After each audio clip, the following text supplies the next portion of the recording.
Hello guys, আসসালামু আলাইকুম। ঢাকা জির উদ্যান পার্কে আসলাম ভিডিও করার জন্য। হঠাৎ করে আমার এক বড় ভাইয়ের সাথে দেখা হয়ে গেল। তার ভিডিও আমি প্রচুর পরিমাণ দেখতাম। তো ভিডিওগুলো অনেক সুন্দর হইতো। তো বাড়ির থেকে আমি আশা করে আইছিলাম যে ভাইয়ের সাথে একটু দেখা করব।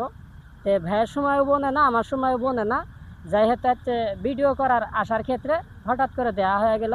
কিন্তু ভাইয়ের দেখা করার পরে কিন্তু আমার অনেক খুশি লাগতেছে।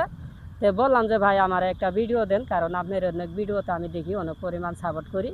তো ভাই, কি অবস্থা আপনার? আলহামদুলিল্লাহ ভালো।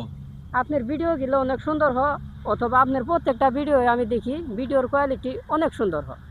আপনাকে অসংখ্য ধন্যবাদ। তো ভিডিও দেখেন এটার জন্য অসংখ্য ধন্যবাদ। আর আপনি সেই সুদূর জামালপুর থেকে আপনি ঢাকায় চলে আসছেন, মানে বিশাল ব্যাপার স্যাপার, এত দূর থেকে আসছেন আপনি শুধুমাত্র একটা ভিডিও করার জন্য।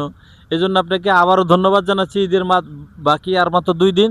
তো ওনার পেজ থেকে যারা দেখছেন সবাইকে অগ্রিম ঈদ মোবারক, ঈদের শুভেচ্ছা। এই কথা। আরেকটা বিষয় হলো যে আমরা ভিডিও কতটা ভালো করি কতটা খারাপ করি এটা আসলে আমরা বলতে পারবো না। যারা আমাদের অডিয়েন্স আছে, যারা দর্শক আছে, তারা বলতে পারবে। চেষ্টা করি একটু ভালো করার জন্য, বাকিটা আসলে যারা দর্শক তারাই বিচার করবে। তো এই ভাই কিন্তু, আপনার নাম কি ভাই? আমার নাম মোহাম্মদ শাহিদুল। মোহাম্মদ শাহিদুল ভাই, সে জামালপুর থেকে কিন্তু ঢাকা আসছে। তো তার ভিডিও আপনারা ভিডিওগুলো দেখবেন, তাকে একটু সাপোর্ট করবেন। তো মূলত দেখেন, আপনাদেরকে একটু বিনোদন দেওয়ার জন্য, আপনাদের একটু ভালো ভালো ভিডিও উপহার দেওয়ার জন্য কিন্তু সে কষ্ট করে যাচ্ছে। তো একটা মানুষের কষ্ট করার পর তার সফলতা এটাই, যখন তার অডিয়েন্স না, তার যে দর্শকেরা যখন ভিডিওটা দেখে ভালো ভালো কমেন্ট করে, তারপর ভিডিওগুলো শেয়ার করে, তখনই কিন্তু তার কাছে আরও ভালো লাগে। তখন সে কিন্তু আরও ভালো ভালো ভিডিও তৈরি করার উৎসাহ জাগে।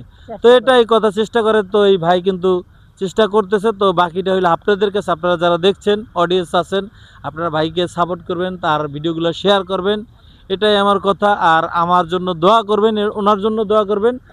এই যে ঈদ আর 2 দিন বাকি আছে, সবাই যেন ভালোভাবে ঈদ উপভোগ করতে পারে, এটাই কথা। তো আর কিছু আর কি বলবো আমি। ভালো থাকবেন। আসসালামু আলাইকুম।